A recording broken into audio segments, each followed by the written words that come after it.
आप सभी को मेरा नमस्कार। स्वागत है आपका अपने चैनल सुनहरी कहानियाँ में। आज की कहानी है अंतिम दस्तक, जिसकी लेखिका दीप्ति मित्तल जी हैं। कहानी शुरू करने से पहले मेरा आपसे विनम्र निवेदन है, यदि आपको मेरे द्वारा सुनाई गई कहानियाँ पसंद आती हैं तो कृपया कहानी को लाइक, शेयर और चैनल को सब्सक्राइब कीजिएगा। आइए सुनते हैं कहानी अंतिम दस्तक। नीलू, मुझे कल एक मीटिंग के सिलसिले में दिल्ली जाना है। चाहो तो तुम भी साथ चलो। वो तुम अपनी सहेली की शादी में नहीं जा पाई थी ना, सो उससे मिलकर बधाई देती आना। रितेश का प्रस्ताव सुन सारे शरीर में जैसे बिजली दौड़ गई। सबसे प्यारी सहेली अर्पिता से मिलने की बेचैनी, उसके जीवन साथी के बारे में जानने की उत्कंठा यकायक अपने चरम पर पहुंच गई। 3 महीने पहले उसकी शादी का निमंत्रण पत्र आया था। उसकी आंखों पर यकीन नहीं हुआ था। बार बार नाम पढ़कर और फिर फोन से बात कर दिल को भरोसा दिलाया कि हाँ, अर्पिता शादी कर रही है। वो अर्पिता जिसके लिए शादी का दूसरा नाम गुलामी की जंजीर था। एक ऐसा पिंजरा जिसमें फंसी स्त्री किसी निरीह पंछी की तरह बेबसी और लाचारी का जीवन काट कर अंत में तड़प तड़प कर अपने प्राण त्याग देती है। अर्पिता को मैं बचपन से जानती थी। कुछ अलग ही किस्म की लड़की थी। मेरठ के घर में उसका घर मेरे घर से सटा हुआ था। हम दोनों में खूब पटती, साथ साथ खेलते कूदते स्कूल जाते, छत पर छिपकर घंटों बतियाते। उसके माता पिता का अलगाव हो चुका था। वो अपने पिता के साथ रहती थी। स्कूल खत्म होने के बाद वो आगे की पढ़ाई के लिए दिल्ली हॉस्टल में चली गई। उसके बाद यदा कदा पत्रों और फोन के जरिए ही सही, मगर हमारे दिल के तार जुड़े रहे। मेरा अर्पिता से 3 साल पहले मिलना हुआ था। हमने 2-3 दिन साथ गुजारे थे। तब मैं उसके व्यक्तित्व और सोच में आए परिवर्तन को देखकर हतप्रभ रह गई थी। अर्पिता अब वो बचपन वाली चुलबुली चहकती गुड़िया नहीं रह गई थी। उसकी जगह एक ऐसी आधुनिका ने ले ली थी जिसके लड़कों से तेवर और रंग ढंग थे। स्त्री सुलभ लज्जा कोमलता से कोसों दूर, अपनी जिंदगी अपनी शर्तों पर जीने का दावा करने वाली, उन्मुक्त, स्वतंत्र, आत्मनिर्भर, दंभित।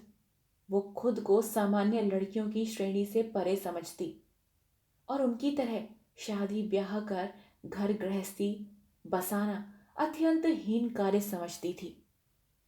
ना बाबा, मुझसे किसी मर्द की जीवन भर गुलामी नहीं की जाएगी। मैं अपनी दुनिया में खुश हूं और उसमें किसी की दखलंदाजी बर्दाश्त नहीं कर सकती, उसने मुझसे कहा भी था। अर्पिता अक्सर कहती, हिंदुस्तानी समाज की सबसे बुरी आदत एक दूसरे के जीवन में ताक झांक कर हस्तक्षेप करना है। मेरे सामने उसका मकान मालिक गलती से पूछ बैठा था, बेटी 2-3 दिन से दिखाई नहीं दी, कहीं बाहर गई थी क्या? बस अर्पिता की त्योरियां जड़ गईं। देखा ना, किस कदर रोक टोक की आदत है इन लोगों को। मैं कहीं भी जाऊं, कहीं भी आऊं, जीऊं या मरूं, किसी को क्या। इतनी सी बात उसके लिए उसके निजी जीवन में हस्तक्षेप का उदाहरण थी। अर्पिता के ऐसे आत्म केंद्रित दृष्टिकोण के चलते मैं ये जानने को बेताब थी कि वो शादी के चक्कर में कैसे पड़ी। वो कौन महानुभाव हैं जिसका हस्तक्षेप उसने सदा के लिए स्वीकारा। क्या वो भी मेरी तरह ही घर के कामकाज करती होगी? इसी दिमागी उधेड़बुन में उलझे हुए मुझे पता भी न चला कि कब अपनी पैकिंग कर दिल्ली जाने के लिए तैयार भी हो गई। रास्ते भर मैं रितेश को अर्पिता के बारे में बताती रही और वो हैरान होते रहे। आखिरकार हम अर्पिता के घर पहुंच गए। एक बार फिर उसने अपने बदले हुए व्यक्तित्व से मुझे अचंभित कर दिया। पिछली बार तीखे तेवर दिखाने वाली अर्पिता आज किसी आम भारतीय गृहिणी की तरह ही नजर आ रही थी। सलीके से बंधी सूती साड़ी, जूड़े में सवरे बाल, माथे पर कुमकुम, मांग में सिंदूर। उसने हमारी खूब आवभगत की। रितेश चाय की चुस्की लेते हुए बार बार मुझे कनखियों से घूर रहे थे, जैसे नजरों से कह रहे हों, झूठी कहीं की, तुमने क्या बताया था और क्या निकली। मेरे पास नजरें बचाने के सिवाय कोई दूसरा चारा न था। अर्पिता के पति 3-4 दिन के लिए बाहर गए हुए थे। यद्यपि मेरा रितेश के साथ गेस्ट हाउस में रुकने का प्रोग्राम था, मगर अर्पिता ने मुझे अपने साथ रुकने को राजी कर लिया। थोड़ी देर बाद रितेश ने विदा ली और उनके जाते ही मैंने उन सब सवालों की झड़ी लगा दी। ये क्या, क्यों, कैसे। अर्पिता खिलखिलाकर हंसने लगी। आज वही आज वही उसकी पुरानी बाल सुलभ खिलखिलाहट कानों में अमृत सा घोल गई। तू अभी अभी तो आई है, क्या सब अभी जान लेगी? कुछ देर आराम से बैठ, मैं अपने 1-2 काम निपटा लूं, फिर तसल्ली से बात करेंगे, कहकर अर्पिता रसोई में चली गई। कुछ देर वहीं बैठ मैं भी उसके पीछे चल दी। क्या बना रही है? भरवा बैगन और कचौरी। वाह, क्या बात है। मगर अभी तो मुझे बिल्कुल भी भूख नहीं है, अभी तो पेट भर नाश्ता किया है। अभी तुझे दे भी कौन रहा है?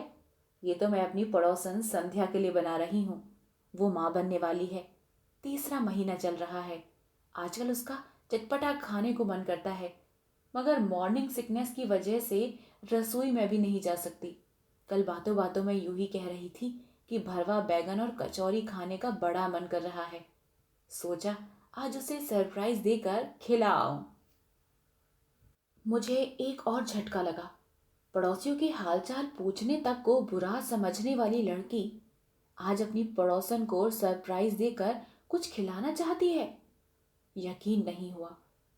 मैंने उसके माथे पर हाथ रख तबीयत देखने का अभिनय किया। चल हट, मैं अब बदल गई हूं। वो तो मैं देख ही रही हूं, मगर कैसे, ये समझ नहीं आ रहा। वो सब बाद में बताऊंगी, पहले जरा संध्या को खाना दे आऊं। अर्पिता खाना लेकर चली गई। थोड़ी देर बाद वापस आने पर उसके चेहरे पर खुशी और संतोष के भाव झलक रहे थे। लगता है तेरी पड़ोसन को भरवा बैगन और कचौरी पसंद आ गए।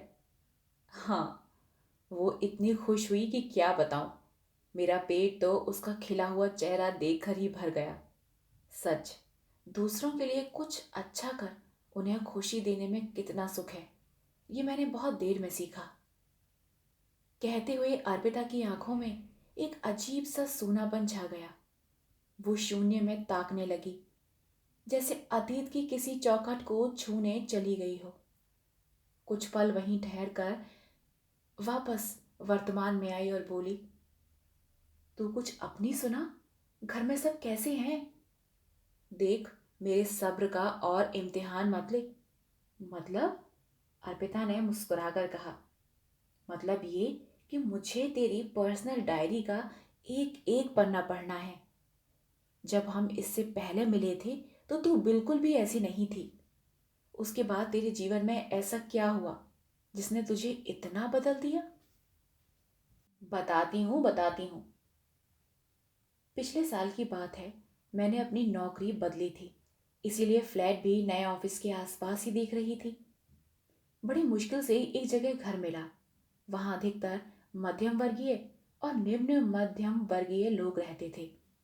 हर एक को हर दूसरे की एक एक बात का पता रहता। कौन कहाँ जा रहा है, कब आ रहा है, कौन बीमार है। तू तो जानती ही है मुझे इन सब बातों से कितनी चिढ़ती। इसीलिए मैं शुरू से ही अपने आसपास रहने वालों से कट कर रहा करती। मेरे फ्लोर पर साथ वाले फ्लैट में एक रिटायर्ड वृद्ध दंपति अकेले रहा करते थे। आंटी अक्सर ऑफिस आते जाते हुए टकरा जाती। वो मुझसे बात करने की और मैं उनसे बचने की हर संभव कोशिश करती। एक दिन मुझे बहुत तेज बुखार हुआ था। मेरे फ्लैट के बाहर पड़े दूध के पैकेटों और अखबारों से शायद उन्हें अंदाजा हो गया कि मेरी तबीयत खराब है। और मेरी ऐसी स्थिति भी नहीं कि बाहर आकर दूध ही ले सकूं। तब हफ्ते भर तक उन्होंने मेरा एक माँ की तरह ध्यान रखा। मैं ठीक हो गई, मगर फिर भी उन्हें जब भी मौका मिलता वो मेरे लिए कुछ न कुछ बनाकर लाती और पास बैठकर बतियाने लगती।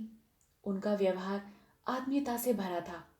उनका मुझे बेटी कहकर पुकारना मुझे भी अच्छा लगने लगा। मगर फिर वही सवाल, वही नसीहतें, कहाँ काम करती हो, क्या करती हो, घर वाले कहाँ हैं, शादी क्यों नहीं करती, लड़कियों का यूं अकेले रहना ठीक नहीं। बस मुझे उनसे झुंझलाहट होने लगी। मैं उन्हें अनदेखा करने लगी। घर आती तो स्पाई होल से देखकर 4 में से 3 बार दरवाज़ा ही न खोलती। एक दिन रविवार था। मैं सुबह आराम से बैठी अखबार पढ़ रही थी। तभी दरवाजे पर दस्तक होने लगी। मैं समझ गई कि आंटी ही होंगी और सुबह सुबह कौन उनके साथ अपना वक्त बर्बाद करे। सोचकर मैंने दरवाज़ा ही नहीं खोला। कुछ देर दस्तक देकर वो चली गई और मैं भी इस बात को भूल गई। शाम को मैं कहीं बाहर जा रही थी। तभी हमारी बिल्डिंग के वॉचमैन ने मुझे देखकर पूछा, मैडम, वो आपके साथ वाले फ्लैट के साहब के क्या हाल हैं? क्यों, क्या हुआ उन्हें? मैंने घबरा कर पूछा। अरे आपको नहीं पता? सुबह उन्हें हार्ट अटैक आया था। बड़ी बुरी हालत में अस्पताल गए थे। मछली की तरह तड़प रहे थे। लगता था जैसे अंतिम सांसें ले रहे हों। पता नहीं बचे भी या नहीं। मुझे लगा आप तो पड़ोस में रहती हैं, शायद आपको पता हो। सुनकर मेरे पैरों तले जमीन खिसक गई। ओह, शायद आंटी उस वक्त मेरी मदद ले लें। और मैंने दरवाज़ा ही नहीं खोला। अपने स्वार्थी कृत्य पर मेरी अंतरात्मा मुझे धिक्कारने लगी। इधर उधर पूछताछ कर बड़ी मुश्किल से उनके हॉस्पिटल का पता चला। मैं वहां भागी भागी पहुंची तो देखा अंकल का देहांत हो चुका था। आंटी एकदम अकेली, असहाय सी अंकल के पार्थिव शरीर के पास बैठी थी। मुझे आंटी ने जिस नज़रों से देखा वो मैं कभी भूल नहीं सकती। आंटी को हॉस्पिटल की फॉर्मेलिटीज समझ ही नहीं आ रही थी। मैंने ही वहाँ सब कुछ निपटाया। उनकी अपनी कोई संतान नहीं थी। किसी नाते रिश्तेदार को भी बुलाने से मना कर दिया। कहने लगी, जब जीते जी किसी ने नहीं पूछा तो उनकी मौत पर क्यों किसी का एहसान लूं। अंकल का दाह संस्कार विद्युत शवदाह गृह में कर दिया गया। अपने दिल पर गुनाह का बोझ लिए मैं हफ्ते भर उनके साथ रही और उनकी देखभाल की। बातों बातों में उन्होंने मुझे बताया, जब तेरे अंकल को हार्ट अटैक आया था तब दुर्भाग्य से हमारा फ़ोन भी खराब हो गया था। मैं तेरे दरवाजे पर सहायता मांगने आई थी। सोचा था अगर तू अपनी कार से जल्दी से उन्हें हॉस्पिटल पहुंचा दे या फ़ोन करके एम्बुलेंस ही बुला दे। मगर मेरा दुर्भाग्य, तू भी घर पर नहीं थी। बाहर से फ़ोन करने में और उन्हें हॉस्पिटल ले जाने में हुई कुछ मिनटों की देरी ने उनके प्राण ले लिए।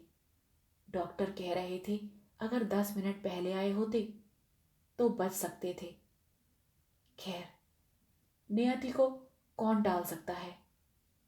कौन टाल सकता है भला?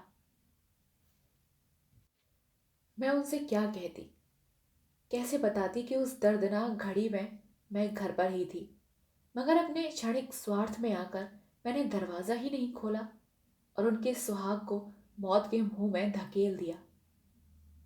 अर्पिता फूट फूट कर रोने लगी। उसकी आप बीती सुनकर मैं भी अपने आंसू नहीं रोक पाई।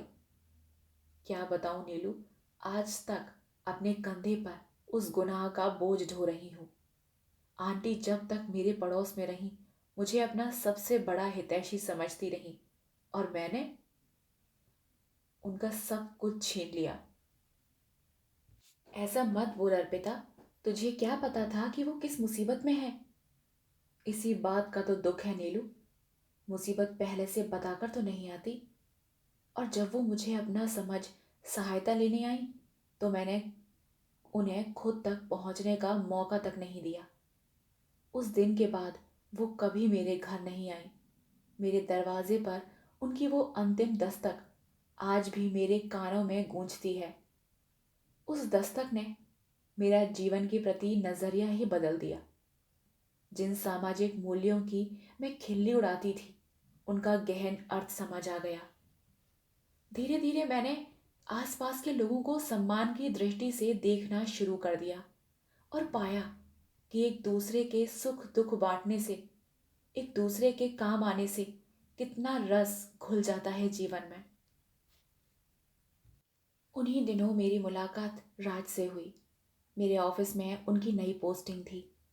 वो शक्ल सूरत रंग ढंग में साधारण थे, मगर उनके ऊंचे विचारों और सहायता जैसे गुणों ने मुझे बेहद प्रभावित किया।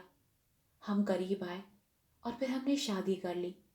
आज मैं अपनी गृहस्थी और अपने समाज में बेहद सुखी हूँ, मगर आंटी की उस अंतिम दस्तक की फांस दिल में कुछ ऐसी चुभी है कि निकाले नहीं निकलती। मैंने अर्पिता के हाथों को थाम लिया।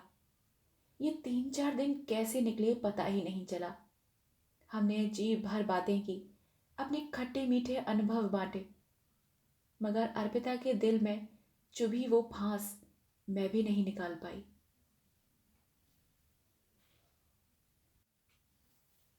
आप सुन रहे थे कहानी अंतिम दस्तक। आशा करती हूँ आपको ये कहानी पसंद आई हो। कहानी पसंद आई हो तो कृपया कहानी को लाइक, शेयर और चैनल को सब्सक्राइब कीजिएगा।